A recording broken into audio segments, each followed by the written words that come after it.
நூறு சாமி படத்தோட கதையும் ஆல்மோஸ்ட் எல்லாருக்குமே தெரிஞ்சிருக்கும். கிளைமேக்ஸ் ஆல்மோஸ்ட் எல்லாமே தெரிஞ்சிருக்கும். ஸோ அதை பற்றி ரொம்ப டீட்டெயிலாக பேச வேண்டாம். படத்தோட ஃபர்ஸ்ட் ஹாஃப்ல வந்து பார்த்தீங்கன்னா, செல்விங்கிற கேரக்டர் வந்து ரொம்ப அதிகமாக எஸ்டாப்ளிஷ் பண்ணுறதுலேயே வந்துட்டு ரொம்ப அதிகமான டைம் செலவழிச்ச மாதிரி தான் எனக்கு வந்து தோணுது. ஏன்னா, அதுவே வந்து படத்தை வந்து கொஞ்சம் லேக் ஆகிற மாதிரி தான் இருக்குது. 2 பசங்களும் வந்துட்டு அந்த அம்மா மேலே வந்துட்டு பாசம் இருக்கிற மாதிரி வந்துட்டு தோணவே இல்லை நமக்கு. படம் பார்க்குற எனக்கு வந்து தோணவே இல்லைன்னு வச்சுங்களேன். 2 பேரும் சண்டை போடுறாங்க. எதுக்கு சண்டை போடுறாங்க? அது அந்த ஃபைட்டே வந்து தேவையில்லாத ஃபைட். அந்த ரூமில் நடக்கும் பார்த்தீங்களா, 2 அண்ணன் தம்பிக்குள்ள. ஸோ இந்த மாதிரி விஷயங்கள்லாம் வந்து பார்த்தீங்கன்னா ரொம்ப எமோஷ்னலி வந்து பார்த்தீங்கன்னா கனெக்ட் வந்து பெருசாக இல்லை. எப்போ வந்து பார்த்தீங்கன்னா விஜய் ஆண்டனி சார் வந்து உள்ளே வராரோ அப்போ வந்து கதை வந்து கொஞ்சம் லைட்டாக வந்துட்டு வேற மாதிரி போயிட்டு இருக்கு.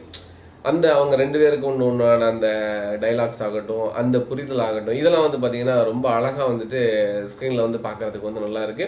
இன்ஃபேக்ட் வந்து விஜய் ஆண்டனி சார் வந்ததுக்கு அப்புறம் தான் வந்து கதை வந்து கொஞ்சம் லைட்டாக வந்துட்டு கிறிஸ்பாக இருக்கு. அது வரைக்கும் வந்து பார்த்தீங்கன்னா கதை வந்து வேற எங்கெல்லாமோ ட்ராவல் பண்ணி அந்த பக்ஸ் கேரக்டர் அந்த பொண்ணோட அப்பா வராரு பார்த்தீங்களா, அந்த யூடியூப்பு அதெல்லாம் வந்து பார்த்தீங்கன்னா என்டர்டெயின்மெண்ட்டாக பண்ணலாம். பட் இந்த இடத்துல வந்து பார்த்தீங்கன்னா ஸ்டோரி வந்து பார்த்தீங்கன்னா ரொம்ப ஸ்ட்ராங்கான ஸ்டோரி.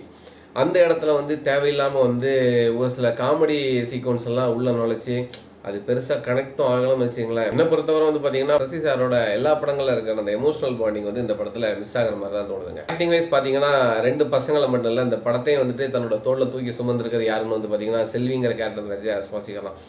என்ன நடிப்புன்றீங்க? சின்ன வயசில் வந்து 2 பசங்களை வந்து வளர்க்குறது கூட நான் கஷ்டப்பட்ட அந்த சீன் ஆகட்டும், அதுக்கப்புறம் பசங்க வளர்ந்ததுக்கப்புறம் வந்துட்டு அவங்களுக்கு அந்த மனக்குமுறலை வெளிப்படுத்தக்கூடிய அந்த சீன் ஆகட்டும், அதுக்கப்புறம் ஒரு சீனில் வந்துட்டு கருணாஸ் வந்துட்டு ஒரு விஷயம் பண்ணுவார் பார்த்தீங்களா, அந்த சீன்லலாம் வந்து பார்த்தீங்கன்னா அப்படி ஒரு மாதிரி வந்துட்டு அந்த முகத்தை வந்து காமிச்சிட்டு இருக்கக்கூடிய அந்த சீன் ஆகட்டும், இதெல்லாம் வந்து பார்த்தீங்கன்னா பட்டே கிளப்பியிருக்காங்க. விஜய் ஆண்டனி சார் கூட வரக்கூடிய சீன் ஆகட்டும், இந்த மாதிரி எல்லா விஷயத்துலையும் வந்து பார்த்தீங்க அப்படின்னா செம்மையாக பெர்ஃபார்மன்ஸ் பண்ணியிருக்காங்க. அதே மாதிரி தான் விஜய் ஆண்டனி சார் வந்துட்டு செகண்ட் ஹாஃபில் வந்து கொஞ்ச நேரம் வந்தாலும் மக்கள் மனசில் வந்து ரொம்ப ஆழமாக வந்து அந்த கேரக்டர் வந்து பதிஞ்சிருக்கு. அப்படிங்கிறத ஆகட்டுங்க, ஆகட்டும்பா அப்படிங்கிற ஒரு டைலாக் சொல்லும் போதெல்லாம் வந்து பார்த்தீங்கன்னா நமக்கு வந்து மனுஷன் வந்து வேற லெவலில் நடிச்சிருக்காருல அப்படிங்கிற மாதிரி தான் தோணுது. பாலாஜி சக்திவேலோட கேரக்டர் இந்த படத்தில் வந்து ஒரு நெகட்டிவாக தான் இருக்குது. பட் அன்ஃபார்ச்சுனேட்டாக அந்த நெகட்டிவ் கேரக்டர் வந்து பெருசாக இம்பாக்ட் வந்து கொடுத்த மாதிரி தெரியல. ரொம்ப பெருசாக வந்துட்டு அந்த ஊரில் இருக்கக்கூடிய ஒரு சாதி தலைவர் மாதிரி தான் காமிக்கிறாங்க. பட் அன்ஃபார்ச்சுனேட்டாக அது வந்து பெருசாக ஈடுபடல அப்படிங்கிற மாதிரி தான் இருக்குது. அதே மாதிரி தான் வந்து பார்த்தீங்கன்னா ஜென்சன் திவாகர் மனுஷன் வந்துட்டு செம்மையாக காமெடி பண்ணுவாப்ல. பட் அவரோட கேரக்டரை வந்து இந்த படத்தில் மிஸ் பண்ணியிருக்காங்களோ அப்படிங்கிற மாதிரி தான் எனக்கு தோணுது. ஏன்னா ஜென்சன் திவாகரோட கேரக்டர் வந்து நான் என்னோட பழைய விடைகளில் வந்து நிறைய விஷயங்கள் பேசியிருக்கேன். ஏன்னா அந்தளவுக்கு வந்துட்டு அவர் வந்துட்டு எஃபர்ட் போடக்கூடியால அந்தளவுக்கு அவர்கிட்ட வந்துட்டு அவுட்புட் நம்ம எடுக்கலாம். அவரோட கேரக்டரை வந்துட்டு ஜஸ்ட் லைக் தட் வந்துட்டு யூஸ் பண்ண மாதிரி தான் இருக்குது. பெருசாக அவருக்கு வந்துட்டு இந்த படத்தில் வந்துட்டு ஸ்கோப் இல்லாத மாதிரி தான் எனக்கு வந்து தோணுதுங்க.